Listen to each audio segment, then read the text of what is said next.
وعلى أهل بيته الطيبين الطاهرين المعصومين سيما بقية الله في الأراضين مهدي المنتظر أرواحنا وأرواح العالمين لتراب مقدمه الفداء ولعنة الله على أعدائهم ومنكر فضائلهم وغاصب حقوقهم إلى قيام يوم الدين.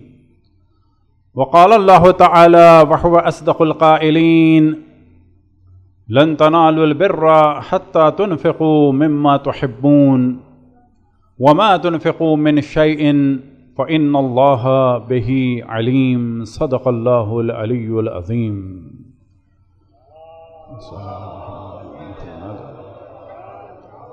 التماس سورہ فاتحہ کی تمام مومن و مومنات کے لیے، تمام علماء کرام، مراجع اعظام، تمام شہداء ملت کے لیے، ہم سب کے آباء و اجداد اور اعزاء اور رشتہ داروں کے لیے، اور آج ایک مرحومہ کہ جن کا انتقال ہوا تھا اور آج ہی ان کی تدفین ہوئی ہے، رات کو جس کے لیے بھی ممکن ہو نماز وحشت قبر، اور اس کے علاوہ جتنا ممکن ہو انہیں یاد رکھیں. ان کا نام تھا آصفہ بنت علی احمد. بسم اللہ الرحمن الرحیم. الحمدللہ رب العالمین الرحمن الرحیم مالک یوم الدین ایاک نعبد و ایاک نستعین اهدنا الصراط المستقیم صراط الذین انعمت علیہم غیر المغضوب علیہم ولا الضالین. اللہم صلی علی محمد. جب بھی کسی کو دیکھیں، کوئی بھی انسان ہو، اس کے لیے دعا کریں، اور خصوصاً اگر مومنین میں سے کسی کو دیکھیں تو اس کے لیے ضرور دعا کریں،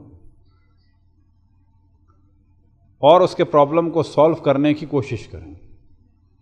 حتیٰ اگر سولو نہیں بھی کیا تو ثواب ملے گا، لیکن پوری کوشش کرنی چاہیے کہ اس کے پرابلم کو سولو کیا جائے.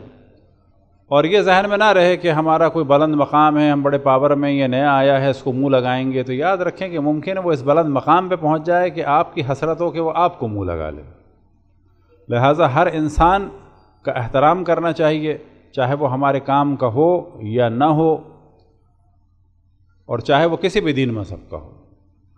خود ہماری روش ہے کہ کوئی ایمبولنس بھی گزرتی ہے، اب ہمیں نہیں معلوم ہوتا ایمبولنس میں کون ہے، لیکن ہم اپنے بچوں سے بھی کہتے ہیں، خود بھی ایک دفعہ صلوات پڑھ کے دعا کرو، جو بھی ہے خداوند تبارک و تعالیٰ اس کو صحت دے، عافیت دے. ہاں اگر دشمن خدا رسول ہے، نقصان دہ ہے انسانوں کے لیے، کسی کے لیے، تو اللہ کے ہاتھ میں.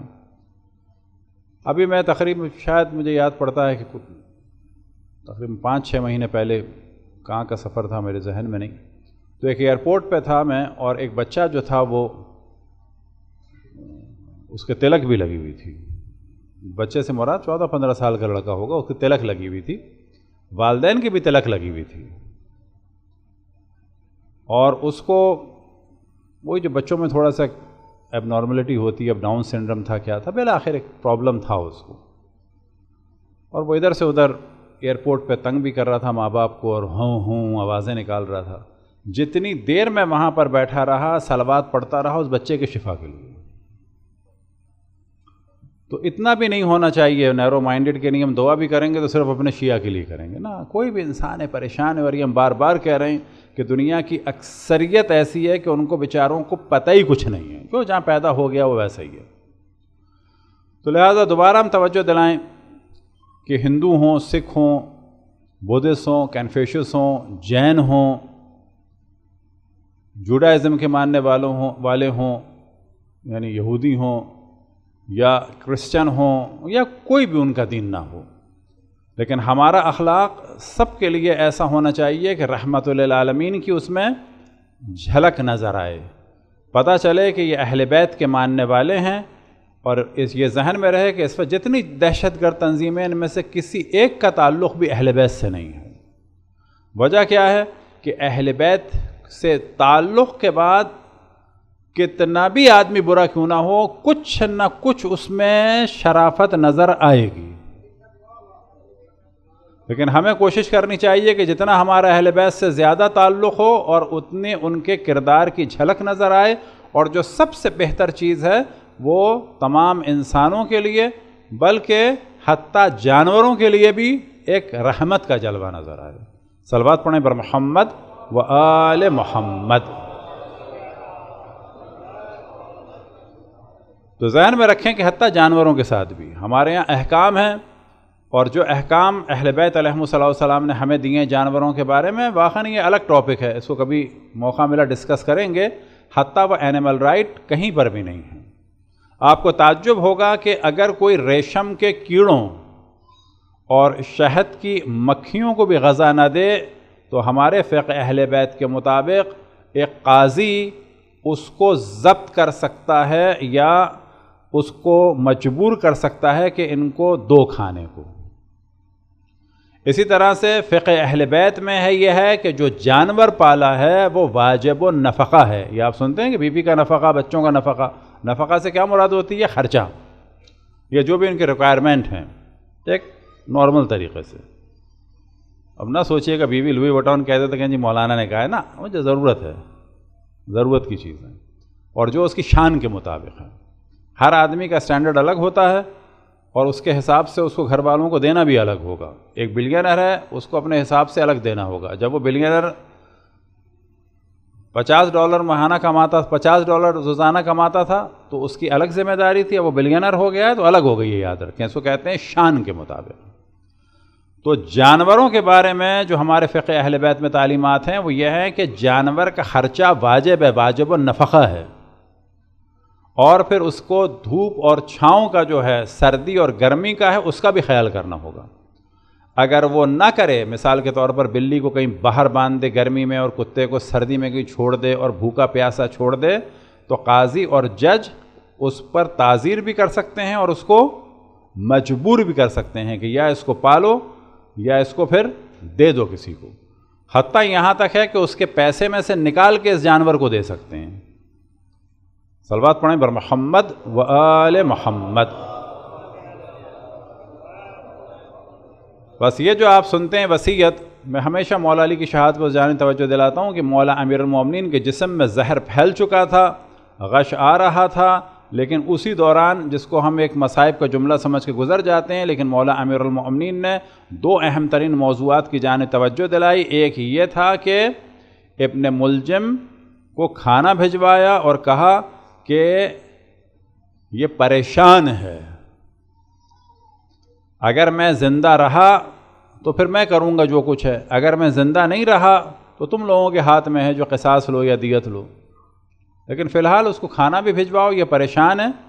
اس کی رسیاں وغیرہ دیکھو سخت تو نہیں ہے، جبکہ ابن ملجم آپ جانتے ہیں کہ آخر وقت میں بھی شیطانیت میں لگا ہوا تھا. حتیٰ ایک وقت آیا کہ امام حسن سے کہا کہ آپ میرے پاس آئیں، میں کچھ کان میں کہنا چاہتا ہوں. تو امام نے کہا کہ نہیں، یہ سب ہمارے ہیں، جو کہنا ہے کہو. تو بعد میں کہتا ہے کہ خدا کی قسم میں نے ارادہ کیا تھا کہ جب آپ کان قریب لائیں گے تو کان کاٹ لوں گا. اور پھر امام مولا امیر المومنین نے فرمایا حضرت ام کلثوم سے، ان بطخوں کو رکھ سکو تو خیال رکھ سکو تو رکھنا، ورنہ آزاد کر دینا. تو جب جانوروں کا اتنا احترام ہے تو ہر انسان کا احترام ہے ہمارے یہاں، ریگارڈلیس اس کا کوئی بھی دین ہو یا دین نہ ہو. بالآخر انسان ہونے میں وہ ہمارا بھائی ہے، انسان ہونے میں وہ ہم جیسا ہے. اور یہ وہ پیغام ہے کہ ہر شیعہ کو دوسرے تک دینا چاہیے. اور مسلمانوں کے درمیان جو ہیں جتنے بھی فرقے سنیوں کے، وہ سب ہمارے بھائی ہیں، جان ہیں، قدم ان کے سر آنکھوں پر ہیں، اور ہمیں ان سے حتیٰ الجھنا بھی نہیں چاہیے، ان کے بڑوں کو کچھ کہنا بھی نہیں چاہیے، لیکن علمی طریقے سے بتانا چاہیے کہ آپ کے رسول کے ساتھ کیا ہوا. اور یہ کیا ہوا کہ رسول کے آپ کے جانے کے بعد 50 سال میں ان کا پورا خاندان قتل کر دیا گیا. یہ کیا ہوا کہ رسول کی نواسیوں کی چادروں کو چھینا گیا، بازاروں اور درباروں میں لایا گیا. آپ کے علماء کیوں چھپاتے ہیں؟ یہ کیا وجہ ہے کہ جب اہل بیت کا ذکر ہوتا ہے تو پتھر راؤ کرواتے ہیں؟ یہ کیا وجہ ہے کہ اہل بیت کا ذکر ہوتا ہے تو اس کو حرام قرار دیتے ہیں؟ آیا حضرت زینب، حضرت ام کلثوم، امام حسن، امام حسین شیعوں کے تھے یا رسول اللہ کو رسول اللہ ماننے والوں کے تھے؟ کس کے تھے؟ آج نام اہل بیت کے ہمارے ہاں ہوتے ہیں، دوسروں میں اتنے نہیں ہوتے، اتنی پرسنٹیج نہیں ہے. کیوں نہیں ہے؟ ذکر اہل بیت ہم کرتے ہیں، دوسرے مذاہب میں اتنا نہیں ہے. کیوں نہیں ہے؟ ہم روایات اہل بیت سے لیتے ہیں. یہ کیا وجہ ہے کہ دین اہل بیت سے نہ لیا جائے، ابو ہریرہ سے لیا جائے؟ کعب الاحبار سے لیا جائے، تمیم داری سے لیا جائے۔ اب آپ کو تعجب ہوگا، کعب الاحبار کون تھا؟ احبار یعنی رہبائے تھا، وہ بعد میں مسلمان ہو گیا، اس سے دین لیا جا رہا ہے۔ تمیم داری کون تھا؟ ایک مسیحی عالم تھا، وہ مسلمان ہو گیا، اس سے دین لیا جا رہا ہے۔ ابو ہریرہ کون تھے؟ کعب الاحبار کے شاگرد تھے، ان سے دین لیا جا رہا ہے۔ دین نہیں لیا جا رہا تو کس سے؟ اہل بیت سے، اہل بیت سے نہیں لیا جا رہا۔ تو مسئلہ جو ہے مجلس ماتم کا نہیں ہے۔ اب یہ کسی کو مجلس نہیں کرنی، کالا کپڑا نہیں پہننا، نہ پہنے، ماتم نہیں کرنا، نہ کرے، نوحہ نہیں پڑھنا، نہ پڑھے، لیکن یہ تو سوچے کہ رسول کے نواسے کو قتل کر کے، سر نو کے نیزہ پہ بلند کر کے، اس کے جسم کو پامال کر کے، اور رسول کی بیٹیوں کو بازاروں اور درباروں میں پھرایا۔ اب تمہارا جو بھی مذہب ہے، جس طرح کے چاہے کپڑے پہنو، بالآخر جس طرح سے بھی اپنے باپ کے مرنے کے دن سوگ مناتے ہو، کچھ تو مناؤ۔ یہ تو نہ ہو کہ مری ایوبیہ میں راستے بند ہو جائیں 9 اور 10 کو گھومنے والوں کے۔ بالآخر امام حسن امام حسین رسول کے نواسے ہیں، تم رسول کو مانتے ہو کہ نہیں مانتے؟ اب یہ بیدار کرنا ضروری ہے، اور اس میں کوئی تعصب نہیں ہے، اور بلا شک اہل سنت ہمارے بھائی ہیں، جان قدم ان کے سر آنکھوں پر ہیں، لیکن ان کو اہل بیت سے ان کے ملاؤں نے دور کر دیا ہے، اور دشمنان اہل بیت کے فضائل سناتے ہیں اور اہل بیت کے فضائل سے دور رکھتے ہیں۔ صلوات پڑھیں بر محمد و آل محمد۔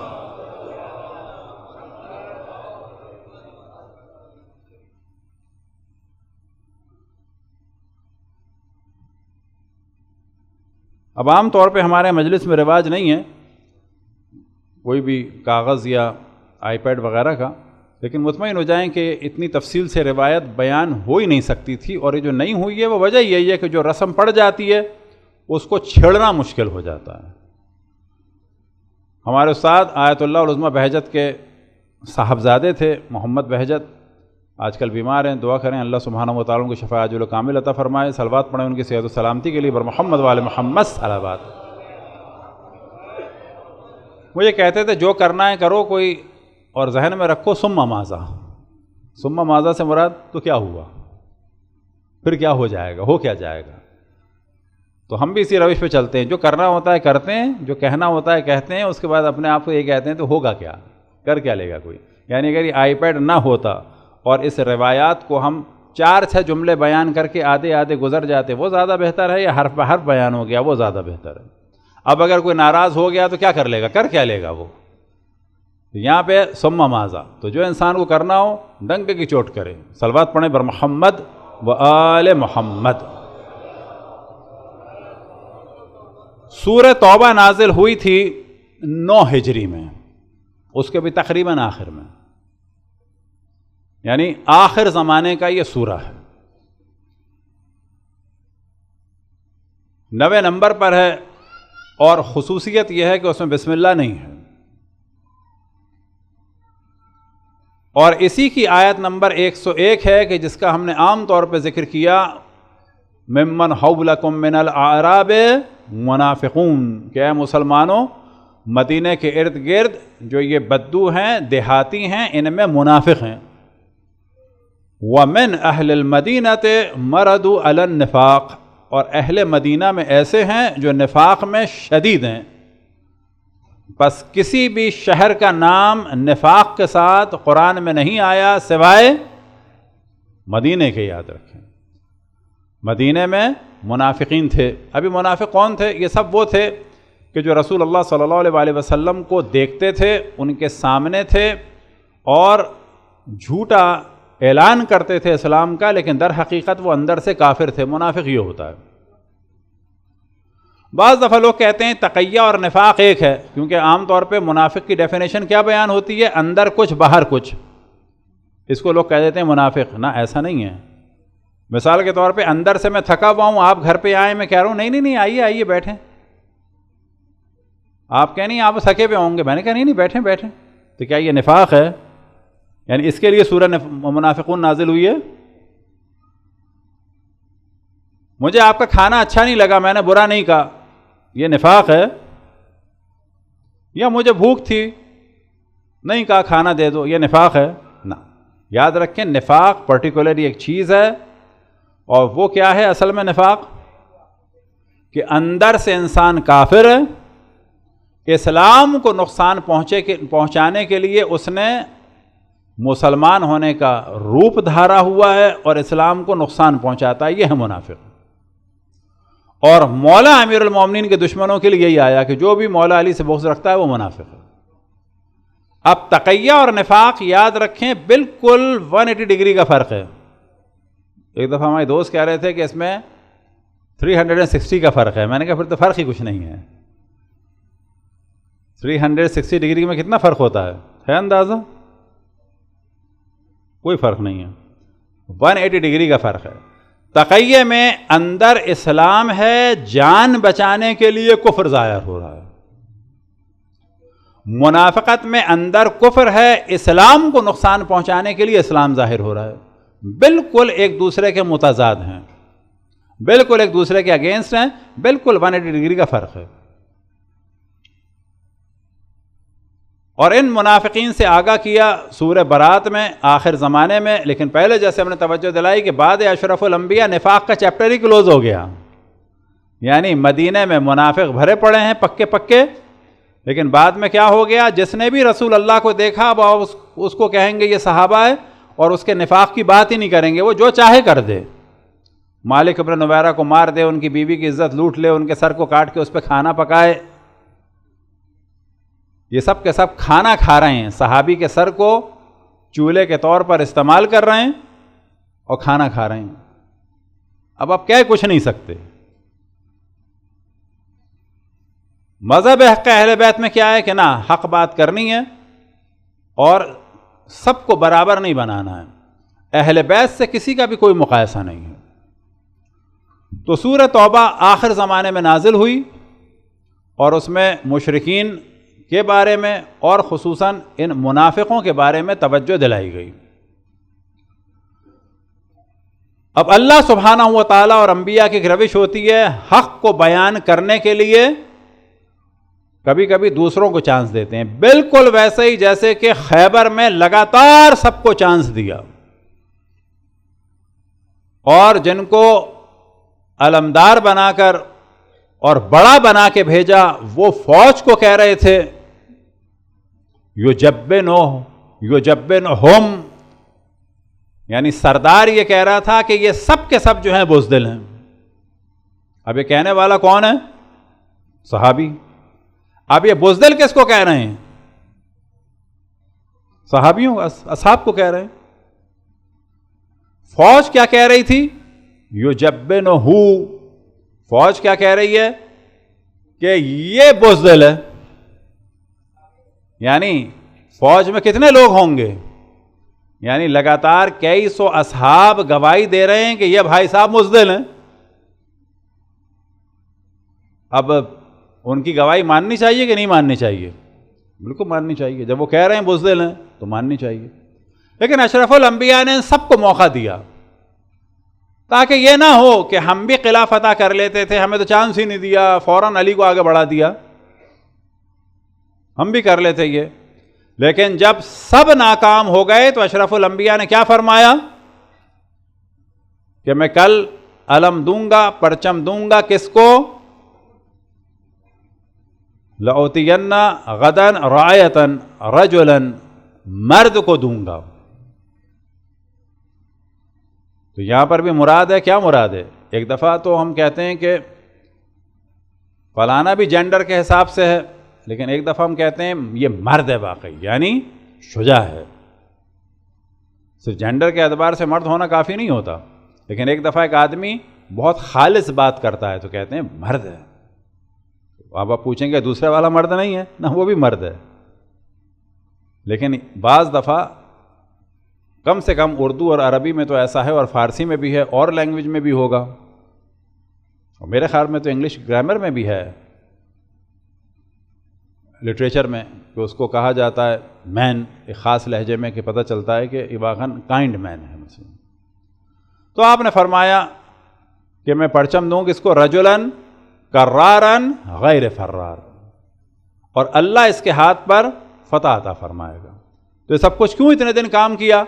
تاکہ مولا امیر المومنین کے فضائل ظاہر ہو جائیں۔ اب یہ جو موضوع بیان کر رہے ہیں اس کا تعلق سورہ توبہ سے کیا ہے؟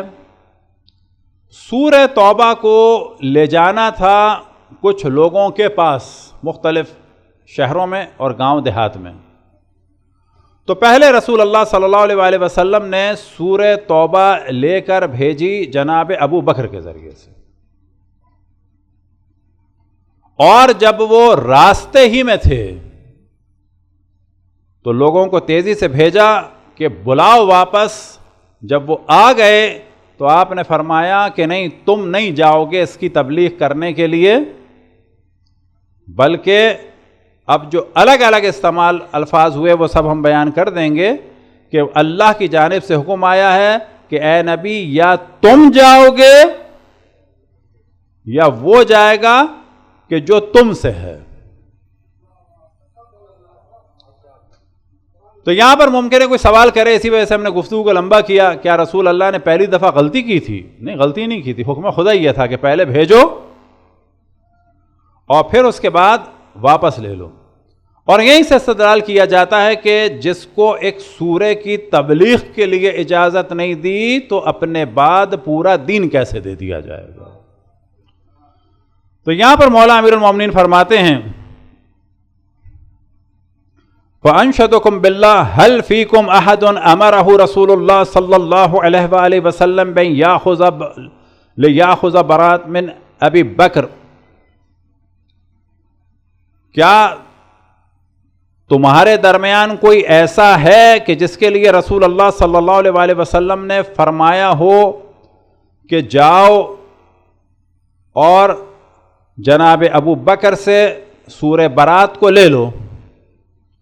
فقال له ابو بکر، تو اس پہ جناب ابو بکر نے رسول اللہ صلی اللہ علیہ وآلہ وسلم سے سوال کیا، انزل فی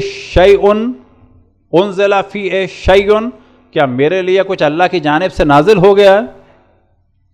فقال له انه لا يعدي انی الا علی، کہ ہاں مجھے یہ حکم ہوا ہے کہ اس سورہ برات کو کوئی بھی نہیں لے کے جائے گا سوائے میرے یا علی کے، سوائے میرے یا علی کے کوئی بھی نہیں لے جائے گا۔ صلوات پڑھیں بر محمد و آل محمد۔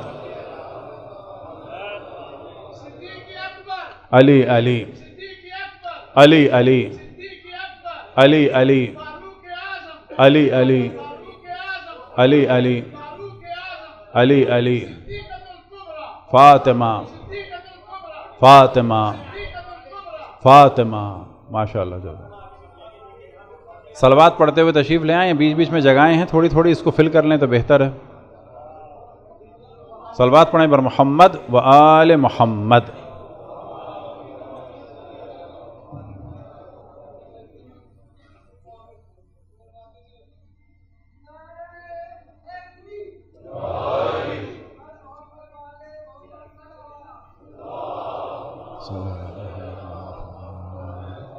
اب یہ روایت بہت ساری کتب میں، مسند احمد میں، نسائی میں، ترمذی میں جو الفاظ بیان ہوئے ان کو ہم بیان کر دیتے ہیں کہ مولا امیر المومنین کے لیے جو ان روایات میں تواتر کے ساتھ ہیں جو الفاظ بیان ہوئے ہیں، کیا بیان ہوئے؟ امرت ان لا یبلغہ الا انا او رجل منی، مجھے حکم ہوا ہے کہ اس کی تبلیغ کوئی نہیں کر سکتا مگر یہ کہ میں یا وہ مرد کے جو مجھ سے ہے، رجل منی۔ پھر ایک جگہ بیان ہوا لن یعدی انک الا انت ورجل منک، اس کو کوئی نہیں پہنچا سکتا مگر یہ کہ تم اے رسول اور وہ مرد کے جو تم سے ہے۔ لا یذهب بها الا رجل منی وانا منہ، کہ ہاں یہ میں نے تم سے واپس لے لیے اور اسے کوئی نہیں پہنچا سکتا مگر یہ کہ الا رجل منی، مگر وہ شخص کہ جو مجھ سے ہے اور میں اس سے ہوں۔ پھر ایک جگہ بیان ہوا لا یبلغها الا انا ورجل من اہل بیتی، اس کی کوئی تبلیغ نہیں کر سکتا مگر یہ کہ یا تو میں اور یا وہ مرد کہ جو اہل بیت میں سے ہے۔ پھر اس کے بعد بیان ہوا لا یبلغھا الا انا او رجل من اہلی، کہ اس کی کوئی تبلیغ نہیں کر سکتا مگر یہ یا وہ کہ جو میرے اہل میں سے ہے۔ ایک جگہ اہل بیت ہی آیا، ایک جگہ اہل آیا، اور پھر ایک جگہ بیان ہوا لا یبلغھا الا انا او رجل منی، یا یہ کہ وہ مرد کہ جو مجھ سے ہے۔ صلوات پڑھیں بر محمد و آل محمد۔ اب عموماً جو اس کی ڈیٹ بیان کی جاتی ہے جنگ تبوک کے بعد۔ اب یاد رکھیں جنگ تبوک سے واپسی پر رسول اللہ صلی اللہ علیہ وسلم نے ارشاد فرمایا تھا، اور ایک بڑی تعداد تھی، کئی ہزار کا مجمع تھا، تقریباً 30,000 کے قریب، کہ تم لوگ ادھر سے آؤ اور میں جو ہوں اس گھاٹی سے جاؤں گا۔ اب یہ اللہ سبحانہ و تعالیٰ کی جانب سے رسول اللہ صلی اللہ علیہ وسلم کو حکم ہے کہ تم لوگ اس راستے سے آؤ، تم لوگ زیادہ ہو، اور میں جو ایک چھوٹی سی گھاٹی ہے، یعنی جو پہاڑوں کے درمیان، فرض کریں پہاڑ کے پاس بالکل ایک چھوٹی سی جگہ چلنے کی، اس پہ سے چل کے جا رہے ہیں کہ میں اس پہ سے جاؤں گا۔ اور اس دوران اشرف الانبیاء کو پتھر گرا کر قتل کرنے کی کوشش کی۔ اب روایات میں کثرت سے بیان ہوا شیعہ سنی میں کہ یہ 12 افراد تھے، اور ان کے لیے بیان ہوا کہ اونٹ سوئی کے ناکے سے گزر جائے گا، سوراخ سے، لیکن یہ لوگ نہیں گزر سکتے۔ اب یہ کون لوگ تھے اس کے بارے میں ہمارے پورے لیکچرز بھی ہیں کہ جہاں جہاں بعض لوگوں کے نام آئے ہیں۔ اب ان میں سے ایک صاحب جو بہت جذباتی ہو جاتے تھے، وہ بار بار پوچھتے تھے کیا میرا نام تو نہیں ہے؟ یہ بڑی عجیب بات ہے۔ مثلا آپ لندن میں بیٹھے ہیں، برمنگم میں چوری ہو یا قتل ہو، اور آپ بار بار پوچھیں کیمرے میں میری تصویر تو نہیں ہے؟ تو یہاں پہ کہا جائے گا بھئی اتنی گھبراہٹی کیا بات ہے، کیوں آپ کی تصویر ہوگی؟ تو بار بار یہ سوال کرتے تھے کیا میرا نام تو نہیں لیا رسول اللہ نے، میرا نام تو نہیں لیا رسول اللہ نے۔ اور کمال کی بات یہ ہے کہ اتنا بڑا واقعہ ہو گیا، غصہ ہی نہیں آیا بھائی کو، بالکل بندے کو غصہ ہی نہیں آیا کہ رسول کو قتل کی کوشش کی، تھوڑا سا تو غصہ آ جاتا، لیکن نہ، یہاں نہیں غصہ آتا تھا۔ تو یہ سورہ برات نازل ہوئی ہے اس جنگ تبوک سے واپسی کے بعد کہ جس میں رسول اللہ صلی اللہ علیہ وسلم کو قتل کرنے کی کوشش کی گئی۔ اب آپ تصور کریں کہ یہ جو اشرف الانبیاء کو قتل کرنے والے تھے، یہ بعد اشرف الانبیاء بالآخر اندر تھے اصحاب کے کہ نہیں تھے؟ اب یہ ذہن میں رہے کہ ایک جانب اہل بیت ہیں جن کے لیے جملہ کیا آ رہا ہے، انما یرید اللہ لیذھب عنکم رجس اہل البیت ویطہرکم تطہیرا۔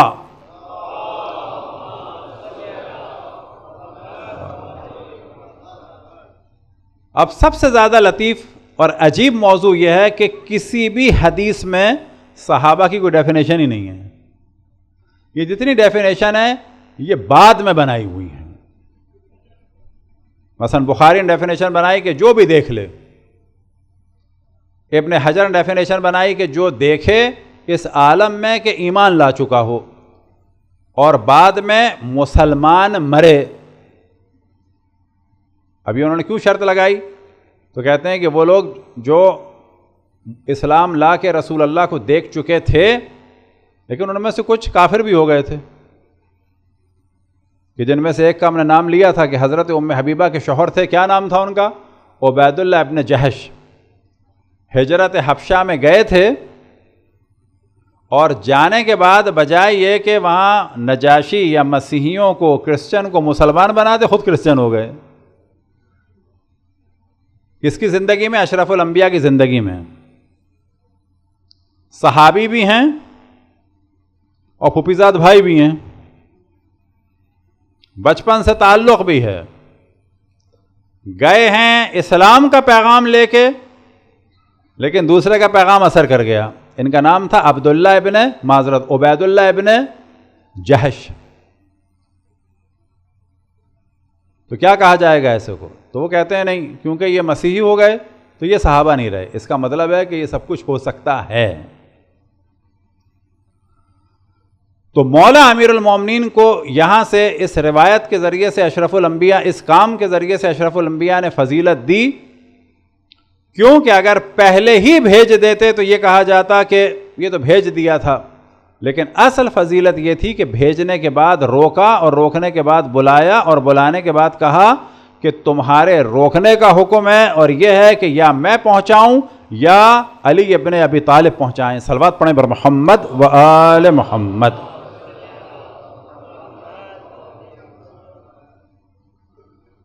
فَأَنْشَدُكُمْ بِاللَّهِ هَلْ فِيكُمْ أَحَدٌ قَالَ لَهُ رسول اللہ صلی اللہ علیہ وآلہ وسلم أَنْتَ مِنِّي بِمَنزِلَةِ هَارُونَ مِن مُوسَى إِلَّا أَنَّهُ لَا نَبِيَّ بَعْدِي غیری، آیا تمہارے درمیان کوئی ہے کہ جس کے لیے رسول اللہ صلی اللہ علیہ وآلہ وسلم نے فرمایا ہو کہ تمہاری مثال اے علی ایسی ہے جیسے کہ موسیٰ کے نزدیک ہارون کی مثال، لیکن میرے بعد کوئی نبی نہیں ہے؟ کیا ہے تمہارے درمیان جس کو کہا ہو کہ تمہاری مثال میرے نزدیک ہارون جیسی ہے؟ اب ایک موضوع کہ جس کو ضمناً بیان کر دوں میں، اور وہ ہے صلوات سے ریلیٹڈ، اس کے ترجمے سے ریلیٹڈ۔ میں جہاں بھی جاتا ہوں ایک دفعہ ضرور بیان کرتا ہوں تاکہ کلچر بنے، اور ساتھ میں جوانوں سے ہماری گزارش ہوتی ہے کوئی آپ لوگ بھی اگر کوئی ایپ بنائیں یا کوئی کی بورڈ بنائیں، حتیٰ اس کے لیے کی بورڈ بنائیں، تاکہ جیسے ہی اشرف الانبیاء کا نام لکھ کر آپ لکھنا چاہیں تو ایک ہی بٹن سے پوری صلوات کا ترجمہ آ جائے۔ عام طور پہ ترجمہ کیا کیا جاتا ہے صلوات کا، اور یہاں سے پتہ چلے گا صلوات سے بھی کہ کس طرح سے اہل بیت کو ہٹایا جا رہا ہے اشرف الانبیاء کی مخالفت کرتے ہوئے، اسکرین سے ہٹا رہے ہیں۔ اشرف الانبیاء نے فرمایا، کیا فرمایا کہ جب آیت نازل ہوئی ان اللہ وملائکتہ یصلون علی النبی یا ایھا الذین آمنوا صلوا علیہ وسلموا تسلیما،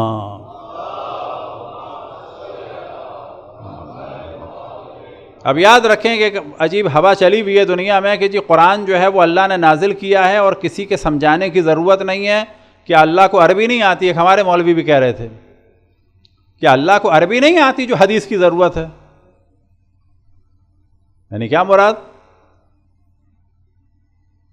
یعنی بغیر اہل بیت کے قرآن کو سمجھنا چاہ رہے ہیں۔ اللہ سبحانہ و تعالیٰ کے حکم سے اشرف الانبیاء فرما رہے ہیں انی تارک فیکم الثقلین کتاب اللہ و اطرۃ اہل بیتی ما ان تمسکتم بہما لن تضلوا ابدا حتی یرد علی الحوض، میں تمہارے درمیان دو گرا قدر چیزیں چھوڑ کے جا رہا ہوں، ایک کتاب خدا، دوسرے میرے اہل بیت، جب تک ان دونوں سے وابستہ رہو گے گمراہ نہیں ہوگے، یہ دونوں چاہیے۔ جو بھی یہ کہے کہ قرآن دین ہے، نہ، اشرف الانبیاء کا قول اور قرآن یہ دین ہے۔ بعد اشرف الانبیاء کا قول کہ جو اہل بیت سے ملے گا، اور قرآن یہ دین ہے۔ جو یہ کہے کہ مجھے یہ ثابت کرو قرآن سے تو میں مانوں گا، اس کا مطلب ہے وہ رسول اللہ کے خلاف ہے۔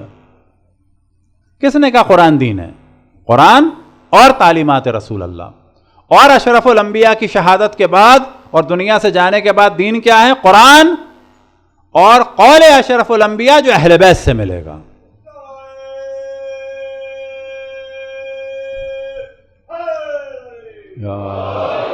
اب یہاں پہ سوال کریں، سادی سی ہے، بعض دفعہ آپ سے کہنا یہ آج کل بڑا چل رہا ہے، قرآن اللہ کا کلام ہے اور یہ واضح ہے اور اللہ کو کیا ضرورت ہے؟ یہ آج کل بڑا بول رہے ہیں لوگ، یہ کیوں بول رہے ہیں؟ آپ کو تعجب ہوگا، ہر چیز کے پیچھے زہر گھسا ہوا ہوتا ہے تاکہ آپ کو اہل بیت کی تعلیمات کی ضرورت ہی نہ پڑے اور قرآن سے بیٹھ کے خود کھیلتے رہیں۔ کیوں؟ تاکہ آئے تطہیر آئے اور پھر کوئی آپ کے ذہن میں نہ ڈالے کہ یہ آئے تطہیر جب آئی تو کیا ہوا۔ جب آپ پڑھیں آئے مباہلہ تو پھر کوئی اس کے بیک گراؤنڈ میں آپ کو نہ بتائے کہ مباہلہ میں کس کو لے گئے تھے۔ یہ ساری سازش ہے اہل بیت کے فضائل کو چھپانے کے لیے، اور قرآن کو بنا دیا جائے بالکل ایک کھیل۔ اب یہاں پہ سوال ہوتا ہے کہ جو اشرف الانبیاء کے ارد گرد لوگ تھے یہ عربی جانتے تھے کہ نہیں جانتے تھے؟ قطعاً جانتے تھے، لیکن جب یہ آیت نازل ہوئی ان اللہ وملائکتہ یصلون علی النبی یا ایھا الذین آمنوا صلوا علیہ وسلموا تسلیما، تو اصحاب نے کیا سوال کیا؟ نحن عرفنا کیف تسلیم، مختلف عبارات ہیں. ہمیں یہ معلوم ہو گیا کہ سلام کیسے کرنا ہے آپ کو. کیف نصلی علیکم، آپ یہ بتائیے کہ صلوات کیسے بھیجنی ہے. بابا قرآن میں آیا ہے نماز پڑھو، نماز کا طریقہ کون بتائے گا؟ قرآن میں آیا ہے زکوٰۃ دو، کس پر کتنی، یہ کون بتائے گا؟ جو یہ کہے کہ قرآن سمجھنے کے لیے احادیث کی ضرورت نہیں ہے وہ دشمن قرآن ہے. اب یہاں پر اصحاب یہ جانتے تھے کہ یہ لفظ آیا ہے صلو علیہ،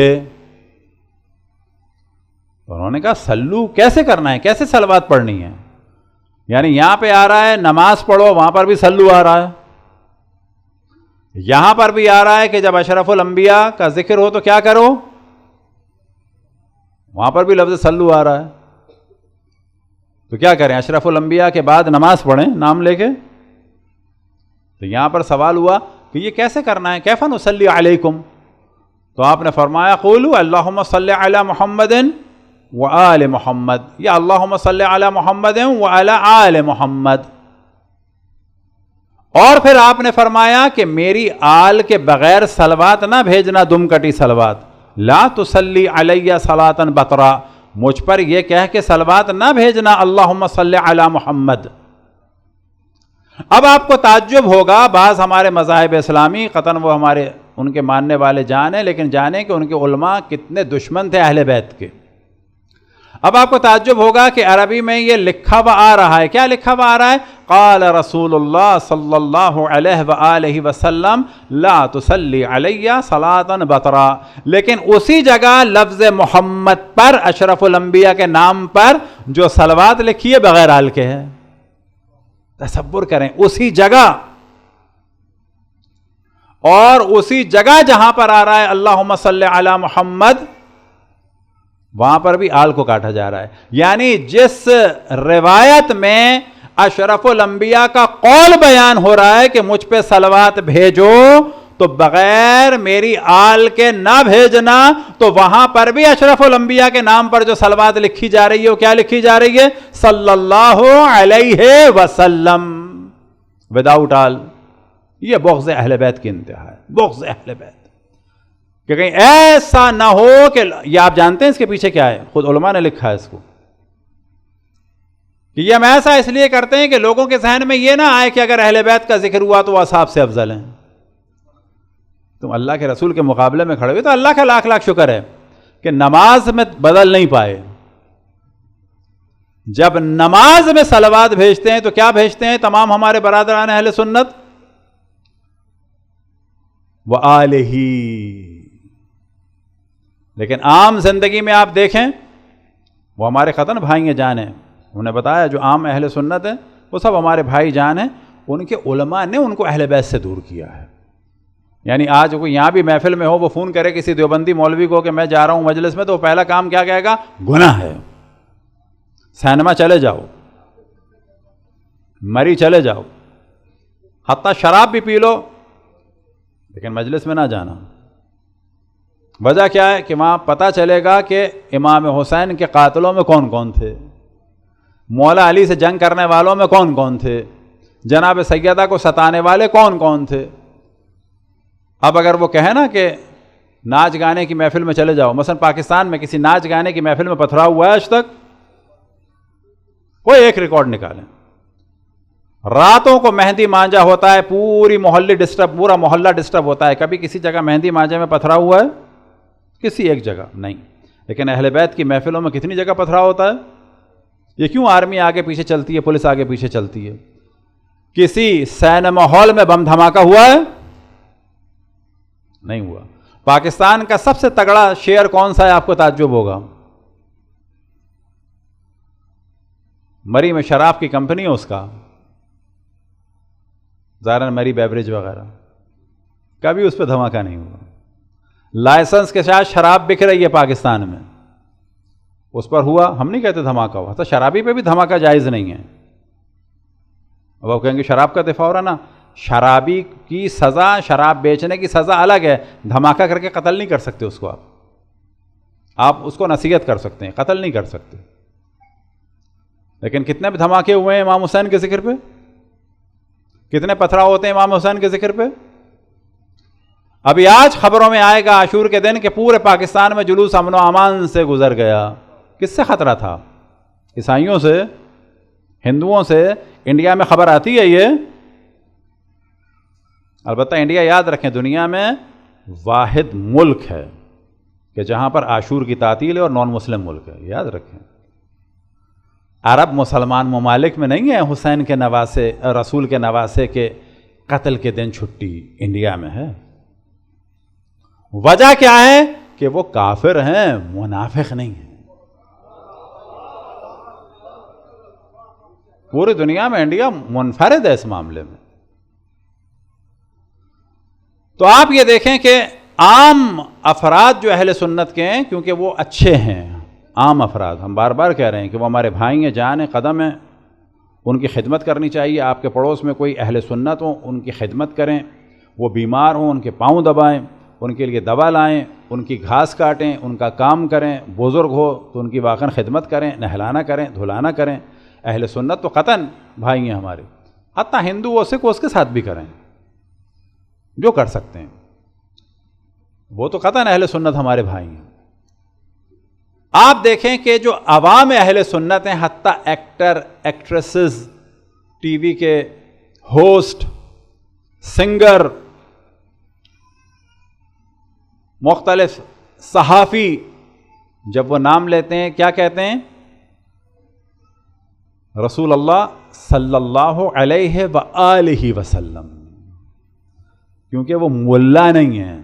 لیکن جب ملا نام لیتا ہے کوئی تو کیا کہتا ہے؟ بالکل الرٹ ہو کے کہیں اہل بیت کا ذکر نہ ہو جائے، صلی اللہ علیہ وسلم، یا پھر کیا کہتا ہے؟ سلم سلم. کیوں؟ اتنا بیدار ہو کے کہیں اہل بیت کا ذکر نہ ہو جائے. پھر میں کہہ رہا ہوں برادران اہل سنت اہل بیت سے محبت کرنے والے ہیں، سادے لوگ. ملا دشمن ہیں. عام برادران اہل سنت کو دیکھیں، حتیٰ ایکٹر، ایکٹریسز، سنگر، ہوسٹ، یہ وہ ڈائریکٹ، یہ اپنا صحافی، کیا کہتے ہیں؟ امام حسین، امام حسن. لیکن آپ مولوی کو دیکھیں گے تو کیا کہے گا؟ حضرت حسن، حضرت حسین، سیدنا حسن، سیدنا حسین. کیوں؟ ہر کس و ناقص کے ساتھ امام لگائیں گے، لیکن جن کے لیے اشرف الانبیاء نے فرمایا الحسن والحسین امامان، ان کے لیے زبان بند ہو جاتی ہے. کیوں بند ہو جاتی ہے؟ کہ لفظ جب امام لگے گا، اس کے پیچھے کیا کہتے ہیں کہ جب ہم لفظ امام لگائیں گے، جب علیہ السلام لگائیں گے، جب صلوات میں ان کا نام لیں گے، تو عام لوگوں کے ذہن میں آئے گا اہل بیت افضل ہیں. ہاں بابا، اہل بیت افضل ہیں، اور اہل بیت سے کسی کا کوئی مقابلہ نہیں ہے. اہل بیت افضل ہیں. نہ اللہ کا رسول، اللہ کے رسول اس پہ راضی ہیں کہ صلوات بھیجی جائے میرے بغیر آل کے ذکر کے، نہ اس پہ راضی ہیں کہ نماز ہو اور اہل بیت کا ذکر نہ ہو. اب آپ تصور کریں کہ نماز اہل بیت کے نام کے بغیر نہیں ہو سکتی، تو نماز کے مسائل اہل بیت کے بغیر کیسے ہو سکتے ہیں؟ نماز اہل بیت کے نام کے بغیر ہو نہیں سکتی. رسول اللہ کا نام لیا نہیں جا سکتا جب تک کہ اہل بیت کا نام نہ لیا جائے. تو تصور کریں کہ رسول کا دین اہل بیت کے بغیر کیسے مل سکتا ہے؟ نماز اہل بیت کے بغیر ہو نہیں رہی، تو نماز کے احکام پھر کیوں اہل بیت کے علاوہ دوسروں سے لیے جا رہے ہیں؟ صلوات پڑھیں بر محمد و آل محمد.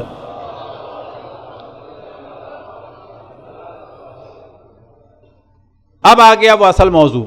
انگلش میں کیا ٹرانسلیٹ کرتے ہیں ہمارے ہاں سب لوگ، حتیٰ ہمارے لوگ؟ اردو میں کہتے ہیں صلی اللہ علیہ وآلہ وسلم. جب انگلش میں آتے ہیں تو کیا کہتے ہیں؟ پیس بی اپاؤن ہم. پیس بی اپاؤن ہم غلط ہے، غلط ہے، غلط ہے. آج کے بعد اگر آپ لوگ بولیں گے تو قطعاً گناہ کریں گے، گناہ کریں گے، گناہ کریں گے، اور رسول اللہ کی مخالفت کریں گے اور اہل بیت سے دشمنی کریں گے. کیوں؟ پیس بی اپاؤن ترجمہ ہے کس کا؟ صلی اللہ علیہ وسلم کا. آل کا ہے پیس بی اپاؤن ہم میں. اب اگر انگلش میں ترجمہ کریں تو بار بار اس کی پریکٹس کریں، پیس بی اپاؤن ہم اینڈ ہز پروجینی. آپ اسی کا ایبریویشن بنائیں، اس کا نہ بنائیں پیس بی اپاؤن ہم کا، اینڈ ہز پروجینی کے ساتھ بنائیں. ایپ بنائیں، ویب سائٹ بنائیں، کوئی کی بورڈ بنائیں تو کوشش کریں کہ اس کے اندر ایک آپشن رکھیں کہ جب بھی رسول اللہ کا نام آئے تو اس میں اردو کی بھی پوری صلوات آئے صلی اللہ علیہ وآلہ وسلم، اور انگلش کا ہو تو peace be upon him and his progeny, صلوات پڑھیں پر محمد و آل محمد. یہ سب لوگ اپنے بچوں کو بتائیں، بار بار یاد کرائیں کہ don't say peace be upon him, prophet Muhammad peace be upon him, no, prophet Muhammad peace be upon him and his progeny.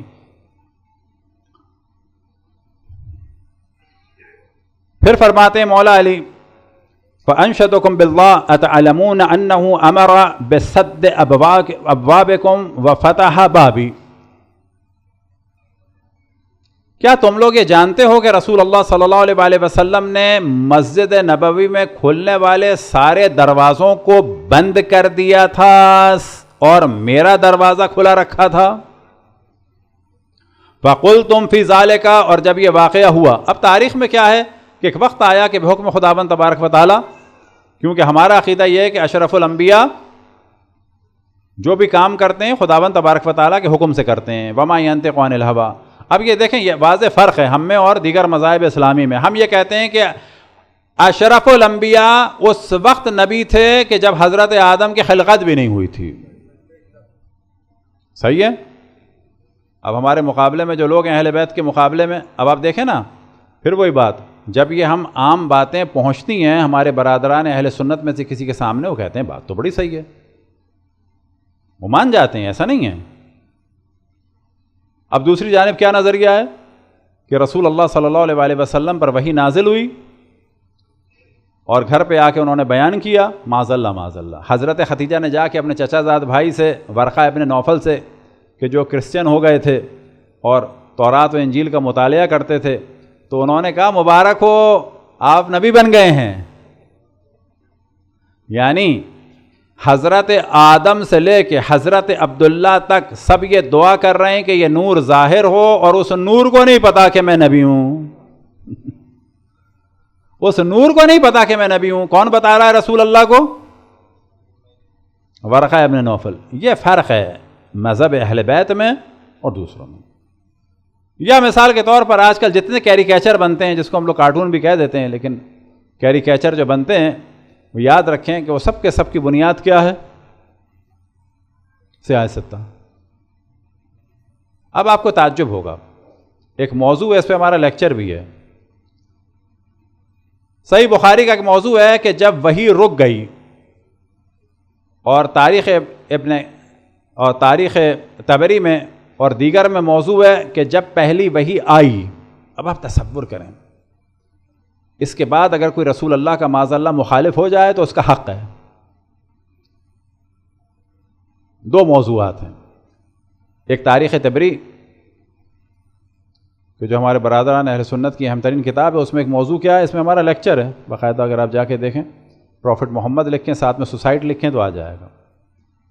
کیا ہے وہ موضوع کہ معاذ اللہ معاذ اللہ معاذ اللہ، لاکھوں دفعہ کروڑوں دفعہ معاذ اللہ، کہ جب اشرف الانبیاء پہ پہلی وحی آئی تو وہ یہ سمجھے کہ معاذ اللہ معاذ اللہ معاذ اللہ میں دیوانہ ہو گیا ہوں، اور انہوں نے خودکشی کی کوشش کی.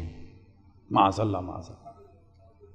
اسے باقاعدہ تاریخ طبری کا ہم نے اسکین لگایا ہے، اور وہاں پر ہیڈنگ ہے خودکشی کی کوشش.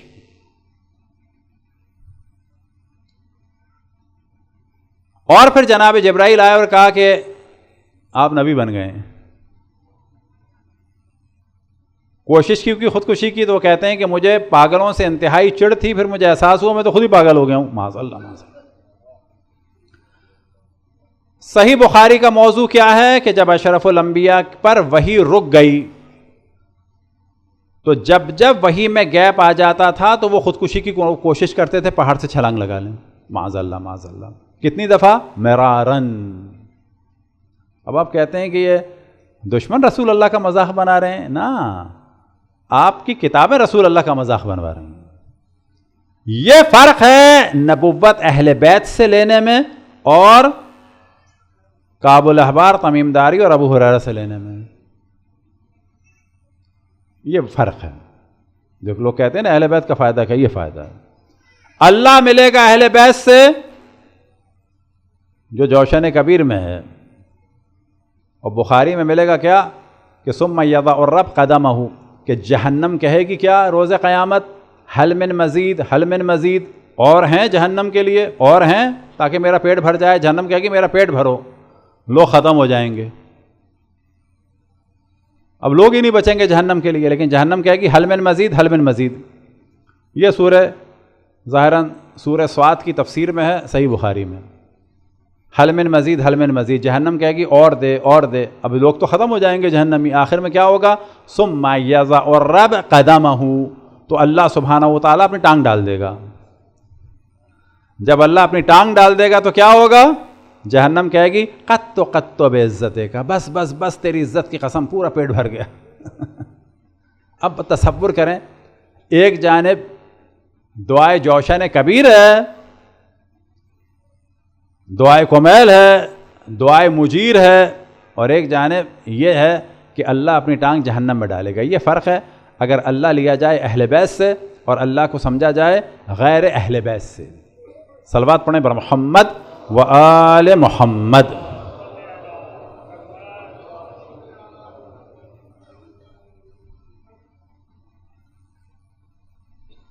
تو یہاں پہ بھی سوال یہ تھا کہ ہارون کی نسبت والی کوئی اور کسی کے ساتھ یہ بات کہی نہیں کہی. اتفاق ایسا ہے کہ حضرت موسیٰ کے جو اصل وصی تھے، یاد رکھیں، وہ تھے یشوع، جن کو ہم کہتے ہیں یوشع بن نون. حضرت ہارون وصی تھے ان کی زندگی میں، بعد میں ہو گئے تھے حضرت یوشع بن نون. یوشع بن نون کو کہا جاتا ہے جشوع دا سن آف نون. ان کے ساتھ جنگ کی ان کی بیوی نے. حضرت عیسیٰ کے وصی تھے سائمن پیٹر، ہم نے شاید ذکر کیا تھا. ان کی مخالفت کرنے والا کون تھا؟ پال. عیناً یہی کام ہوا رسول اللہ صلی اللہ علیہ وسلم کے وصی کے ساتھ کہ جنگ بھی ہوئی اور لوگوں نے مخالفت بھی کی. تو یہ انبیاء کے اوصیاء کے ساتھ ہمیشہ سلسلہ چلتا آیا ہے کہ منافقین کا ٹولہ کھڑا ہوتا تھا اور مخالفت کرتا تھا. پھر مولا امیر المومنین نے فرمایا دروازوں کے بارے میں، اور یہیں پہ گفتگو ختم کرتے ہیں کہ صرف مولا علی کا دروازہ کھولا، باقی سب کا دروازہ بند کر دیا. اور یہ جو دروازہ بند کیا کس کی وجہ سے بند کیا؟ کیونکہ اللہ سبحانہ و تعالیٰ نے باقاعدہ حکم دیا تھا کہ جب اس کے بعد کیا ہے وَفَتَحَ بَابِي فَقُلْتُمْ فِي ذَلِكَ، تم نے رسول اللہ سے جا کے اس موضوع پہ بات کی، یعنی رسول اللہ پہ اعتراض کیا. جب صلح حدیبیہ آئی تو بقول پرویز مشرف کے ایک صاحب جذباتی ہو گئے تھے کہ آپ کیوں صلح حدیبیہ کر رہے ہیں. اس کا مطلب ہے رسول کے کام کو اللہ کا کام نہیں سمجھا جا رہا. یہاں پر بھی یہی ہوا کہ جب رسول اللہ نے سب کے دروازے بند کر دیے مسجد نبوی میں، ایک دروازہ کھلا چھوڑ دیا. کس کا؟ مولا امیر المومنین کا. اور کس کا؟ اپنا. باقی بند.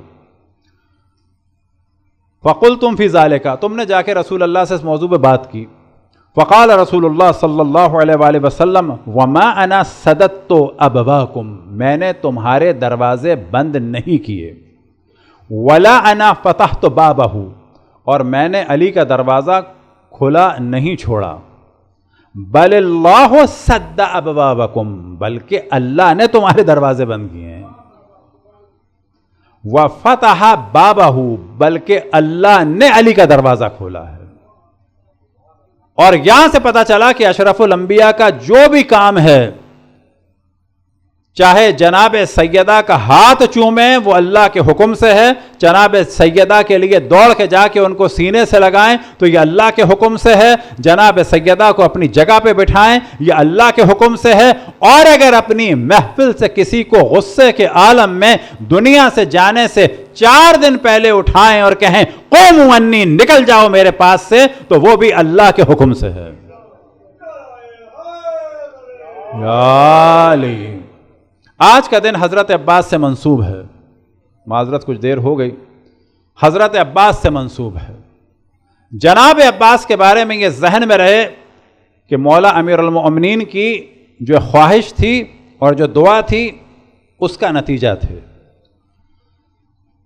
جب جناب حر نے راستہ روکا تو یاد رکھیں حضرت عباس کا قد بھی بلند تھا، سینہ بھی چوڑا تھا، حسین و جمیل بھی تھے، طاقت بھی تھی، قدرت بھی تھی۔ مولا امیر المؤمنین نے حضرت عباس کو مخصوصاً تیار کیا تھا امام حسین کے لیے۔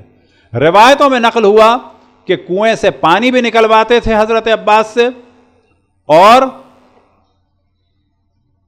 سخت کام لیتے تھے حضرت عباس سے، ہل چلواتے تھے، مضبوط سے مضبوط کر رہے تھے۔ یہی وجہ تھی کہ جنگ صفین میں بھی حضرت عباس نے شرکت کی، جبکہ وہ اس وقت زیادہ سے زیادہ جو ہے 13-14 سال کے تھے، اور لوگ سوال کرتے تھے کہ یہ نقاب پوش کون آ کے حملہ کرتا ہے۔ آخر وقت میں بھی حضرت عباس کا ہاتھ امام حسین کے ہاتھ میں دیا اور حضرت عباس کو تیار کیا امام حسین پہ سے قربان ہو جانے کے لیے۔ اب وہ لوگ کہ جن میں طاقت قدرت ہے یا جن میں طاقت قدرت نہیں بھی ہوتی، صرف جب لڑکے جوان ہو جاتے ہیں اور انہیں غصہ آتا ہے تو ماں باپ ہاتھ جوڑتے ہیں باقاعدہ، اور جوان کنٹرول نہیں ہو رہا ہوتا، جبکہ اس میں حضرت عباس کے 1% بھی طاقت نہیں ہے، صرف کیا ہے، جوانی ہے۔ لیکن جناب عباس کا جو اصل کمال ہے وہ کیا ہے؟ جو روایت، جو زیارت میں نقل ہوا حضرت امام جعفر صادق علیہ السلام سے، السلام علیک ایھا العبد الصالح، سلام ہو آپ پہ خداوند تبارک و تعالیٰ کے نیک اور صالح غلام۔ اشرف الانبیاء کی ہم نماز میں پہلے کیا صفت بیان کرتے ہیں؟ اشہد ان لا الہ الا اللہ وحدہ لا شریک لہ واشہد ان محمدن رسولہ، نہ محمدن عبدہ، کہ میں گواہی دیتا ہوں کہ اشرف الانبیاء محمد مصطفیٰ اللہ سبحانہ و تعالیٰ کے غلام ہیں، وَرَسُولُهُ، اور اللہ کے رسول ہیں۔ ایک دفعہ کسی نے کہا کہ یہ اچھا ہی لگتا ہے رسول اللہ کے ساتھ غلام، میں نے کہا بابا اللہ کے ہیں، نہ کہ معاذ اللہ کسی اور کے، اور جتنا بڑا کوئی اللہ کا غلام ہوگا اس کا اتنا ہی بڑا مقام ہوگا۔ حضرت عباس کی فضیلت زیارت میں کیا بیان ہوتی ہے؟ السلام علیک ایھا العبد الصالح المطیع للہ ولرسولہ ولامیر المؤمنین وللحسن والحسین، سلام ہو آپ پہ خداوند تبارک و تعالیٰ کے نیک اور پاک اور پاکیزہ غلام کہ جو موتی ہیں اللہ کے، رسول کے، اور کس کے؟ مولا امیر المؤمنین کے، اور کس کے؟ وللحسن والحسین۔ اگر یہ زندہ رہتے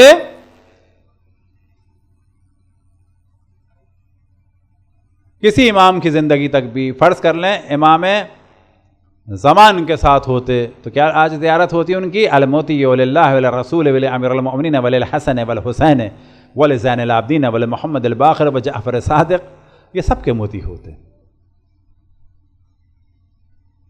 اب یہ اطاعت کا جو جلوہ نظر آتا ہے تو اس میں بہترین جو جلوہ نظر آتا ہے وہ کب کہ جب ان کے فضائل ذہن میں ہوں، طاقت اور قدرت اور حسن و جمال کا پیکر۔ لیکن جب راستہ روکا جناب حر نے تو حضرت عباس ایک بے جان مجسمے کی طرح کھڑے ہیں، کیونکہ موتی ہیں کس کے؟ اللہ کے رسول کے، اور مولا امیر المومنین کے، اور امام حسن امام حسین کے۔ آپ جانتے ہیں کتنی اطاعت ہے؟ اتنی اطاعت ہے کہ نہ زبان میں حرکت ہے نہ ہاتھ میں حرکت ہے، کیونکہ زبان کو میں حرکت کب دوں گا؟ جب امام وقت کا حکم ہوگا۔ ہاتھ کو کب حرکت دوں گا؟ جب امام وقت کا حکم ہوگا۔ اصحاب اور انصار شہید ہو رہے تھے، حضرت عباس جتنا طاقتور اور قدرت مند کوئی نہیں تھا، اور وہ صرف بعض دفعہ بار بار سوال کرتے تھے، کیا مولا مجھے اجازت ہے؟ تصور کریں کہ اصحاب انصار بھائی بھتیجے قربان ہو رہے ہیں اور حضرت عباس اطاعت امام میں علم لیے کھڑے ہیں، اجازت مانگتے ہیں اور اجازت نہیں ملتی۔ سخت ترین امتحان، اس کی کوئی ایک جھلک سمجھ سکتا ہے۔ فرض کریں کوئی بڑا لڑکا پہلوان ہو یا مارشل آرٹ کا ماہر ہو، بلیک بیلٹر ہو، اور اس کے بھائی سے کسی کی لڑائی ہو رہی ہو اور باپ یہ کہے کہ نہیں بیٹا تمہیں ہلنا نہیں ہے. اور وہ بار بار باپ سے کہے کہ بابا اب اجازت ہے میں جاؤں بھائی کی مدد کر دوں؟ تو باپ کہے کہ نا. اور یہ فرض کریں 6 فٹ 4 انچ کا 5 انچ کا انسان ہو، طاقتور ہو، بہت ماہر ہو، اور یہ اپنے آپ کو کنٹرول کیا ہوا ہو. کیوں کنٹرول کیا ہوا ہو؟ کیونکہ 70 سال کا بوڑھا باپ جو ہے وہ کہہ رہا ہو کہ نہیں نہیں نہیں. یہ کسی کے ساتھ ہو تو وہ سمجھ سکتا ہے کہ حضرت عباس کس طرح سے اطاعت امام میں خاموش کھڑے تھے. مختلف شعراء نے بہترین کلام کہا، خداوند تبارک و تعالیٰ ان سب کے درجات کو بلند سے بلند فرمائے. لیکن ایک جو بہترین کلام اردو کا ہے، ہم نہیں کہتے کہ سب سے بہتر ہے نا، ان سے ہم ملے بھی تھے، ہم ان کے گھر گئے تھے انچولی میں، ایک دفعہ ملاقات نہیں ہوئی، پھر دوبارہ گئے تو پتہ چلا ملاقات ہو گئی. امریکہ سے وہ آئے ہوئے تھے، اللہ ان کے درجات بلند سے بلند فرمائے. بہت کتابوں کے انہوں نے ترجمے کیے، بہت اشعار کہے، بہترین نوحے کہے، اور دنیا سے رخصت ہو گئے. مولانا حسن امداد صاحب، صلوات پڑھیں بر محمد و آل محمد.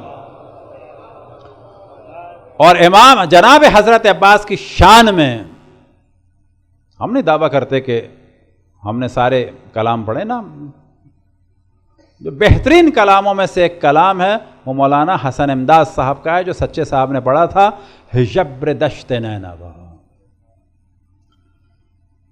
ہمارے ہاں اس کو حزبر کہہ دیتے ہیں، یہ فارسی کا ورڈ ہے ہجبر. رے کے اوپر 3 نقطے ہیں جس کو کہا جاتا ہے یہ سے یالے. ہجبر کہتے ہیں شیر کو، ہجبر دشت نینوا. نینوا کا شیر کون؟ امیر لشکر حسین. کبھی موقع ملا تو واقعاً ان کا کلام ایسا ہے کہ ہاتھ میں لے کے اس کی تفسیر کی جائے.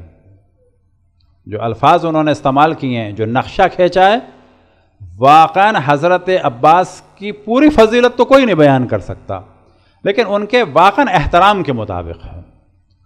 پھر وہاں پر ایک لفظ آتا ہے جو اگلا جملہ ہے، اس کو بیان کر کے مصائب کی جانب بڑھتے ہیں، اور وہ اردو میں ترجمہ ہی نہیں ہو سکتا. اردو ہماری ویک ہے اس اعتبار سے.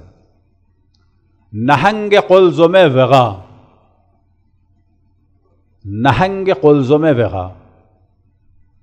ایک جگہ مجلس میں ہم نے پڑھا تو ایک شاعر صاحب کہنے لگے نہیں نہنگ کا یہ ترجمہ نہیں ہے. میں نے کہا کیا ہے؟ کہنے لگے مگرمچھ. میں نے کہا معاذ اللہ معاذ اللہ، مگرمچھ نہیں ہے اس کا، یہ توہین ہے. نہنگ کہتے ہیں ویل کو، قلزم کہتے ہیں سمندر کو، وغا کہتے ہیں جنگ کو. واقعاً بہترین الفاظ ہیں ان کے مولانا حسن امداد کے. سچے بھائی کے بعض نوحے اور بھی ہیں جو حسن امداد صاحب نے پڑھے ہیں کہ جنگ کے سمندر کی ویل، جنگ کے سمندر کی ویل کون؟ امیر لشکر حسین. اور بعد میں جو انہوں نے نقشہ کھینچا ہے واقعاً عجیب و غریب ہے. اجرکم علی اللہ. اب ایک وقت آیا کہ امام حسین کے اصحاب اور انصار ختم ہو گئے، بھائی بھتیجے ختم ہو گئے. جناب عباس نے امام حسین سے اجازت مانگی، لیکن یہ ذہن میں رہے کہ کس طرح سے اجازت مانگتے تھے، کہ جیسے ایک غلام اپنے آقا سے کچھ طلب کر رہا ہو. وہ جانتے تھے کہ امام کی اجازت ہے تو پھر شہادت بھی ہے. امام اگر اجازت دیں جان دینے کی تو پھر جان دینے کا ثواب ہے، اور اگر امام اجازت نہ دیں تو پھر کوئی فائدہ نہیں ہے. ایک وقت آیا کہ امام نے سے اجازت مانگی. امام نے ایک خاص نگاہوں سے حضرت کو دیکھا اور کہا تم تو میرے علمدار ہو، تم بھی جانا چاہتے ہو رن میں. پھر آپ نے اجازت دی کہ ہاں جاؤ پانی لے آؤ. اب ایک وقت آیا کہ جناب عباس کو اجازت ملی. اب جناب عباس کی زندگی کا ہدف یہ ہے کہ میں پانی لے آؤں، اور پانی لے جانے کے لیے ہی پہلے انہیں جنگ کرنی پڑی، کیونکہ نہر کے راستے کو علقمہ کا جو ایک حصہ تھا جو نہر تھی اس کو بند کر دیا گیا تھا. تصور کریں کہ ایک ہاتھ میں مشک ہے اور ڈھال ہے، اور ایک ہاتھ میں تلوار ہے، اور ترائی میں اترنا ہے، اور اترنے سے پہلے اچھے بڑے مجمع کو بالکل پسپا کر کے ہٹا دینا ہے۔ اب جب ترائی میں پہنچے ہیں تو مشک کا بھرنا آسان نہیں ہے۔ ممکن ہے کہ آپ میں سے شاید چند لوگوں نے مشک کو دیکھا ہو اور اس میں پانی بھرنے کے طریقے کو بھی دیکھا ہو، اور اگر یہ مشک یعنی جو چمڑے کی مشک ہوتی ہے وہ سوکھ جائے تو اس کو گیلا کرنا اور نم کرنا ہی بڑا مشکل ہوتا ہے۔ اور جب وہ نم ہو جائے تو آپ میں سے اکثر نے اگر گاؤں دیہات میں دیکھا ہو تو مشک کو دیکھا ہوگا کسی ہینڈ پمپ سے بھرتے ہوئے۔ تصور کریں کہ کیسے بھرا جائے مشک کو کہ جہاں پر کوئی پانی کا پریشر نہیں ہے، فقط ڈبو ڈبو کے مشک کو بھرنا ہے۔ جناب عباس اپنا بھی دفاع کر رہے ہیں لیکن مشک کے لیے، جناب عباس مقابلہ کر رہے ہیں کس کے لیے؟ کہ حسین کے بچوں کے لیے چند قطرے پانی لے جائیں۔ تصور کریں کہ کتنی دیر لگی ہوگی سوکھی مشک کو نرم کرنے میں، کتنی دیر لگی ہوگی نہر سے مشک کا پانی، نہر کا پانی مشک میں ڈالنے میں۔ اب ایک وقت آیا کہ مشک کو پر کیا، اس کا تسمہ بند کیا، اسے اپنے سینے سے لگایا۔ دل یہ کہتا ہے کہ اگر اپنا دفاع کر رہے ہیں تو بھی مشک کے لیے کر رہے ہیں تاکہ حسین کے بچوں تک پانی پہنچ جائے، علی زینب سکینہ تک پانی پہنچ جائے، علی اصغر تک پانی پہنچ جائے، ننھے ننھے بچوں تک پانی پہنچ جائے۔ جناب عباس خوش ہیں کہ میرے بھائی نے مجھے کام دیا، اے کاش اس کام کو میں انجام دے سکوں۔ زندگی کا ہم و غم یہ ہے کہ بس نہر سے یہ پانی لے کے حسین اپنے آقا تک پہنچ جاؤں۔ ایک وقت آیا کہ فوج نے ہر جانب سے حملہ کیا، ایک ایسا وقت آیا کہ سیدھا ہاتھ کٹا، لیکن جناب عباس میں زندگی ہے۔ ایک وقت آیا کہ بائنا ہاتھ کٹا، لیکن جناب عباس کی زندگی ابھی بھی جاری ہے، خون بہ رہا ہے، لیکن ایک ہدف ہے کہ سکینہ تک پانی پہنچ جائے، علی اصغر تک پانی پہنچ جائے، زینب اور ام کلثوم کو چند قطرے پانی پلا دوں، حسین کو چند قطرے پانی پلا دوں۔ اب سارا ہم و غم یہ ہے کہ یہ مشک پہنچ جائے۔ جسم کا خون بہ چکا لیکن عباس زندہ ہیں۔ چند تیر آ کے جو مشک پہ لگے، پانی بہ گیا، عباس کا جیسے کہ دم نکل گیا۔ اسی دوران گھوڑا اس جانب نکل گیا کہ جہاں پر اشقیاء تھے، کیونکہ لگام پکڑ نہیں سکتے تھے، دشمنوں کے درمیان گھوڑا لے گیا۔ اب جو یہ اسب باوفا دشمنوں کے درمیان چلا گیا تو کہیں سے تلوار چلی، کہیں سے نیزے چلے، رن میں ایک ندا بلند ہوئی، السلام علیکہ یا ابا عبداللہ، السلام علیکہ یا ابن رسول اللہ۔ امام حسین اپنی جگہ سے اٹھے، لیکن جانتے ہیں کہ امام حسین کی کمر ٹوٹ چکی ہے۔ وجہ کیا ہے کمر ٹوٹنے کی؟ کہ خود امام نے بیان کیا کہ جب جناب عباس کے پاس پہنچے، الان انکسر ظہری، اے عباس تمہارے جانے سے میری کمر ٹوٹ گئی۔ اب ٹوٹی ہوئی کمر سے جناب عباس کے پاس پہنچے، وہ عباس کہ جو ہمیشہ غلام بن کے رہا، وہ عباس کہ جس نے بھائی کو بھائی نہ کہا بلکہ اپنا سید و سالار اور امام کہا، وہ عباس آخر وقت میں امام حسین سے خواہش کا اظہار کرتے ہیں۔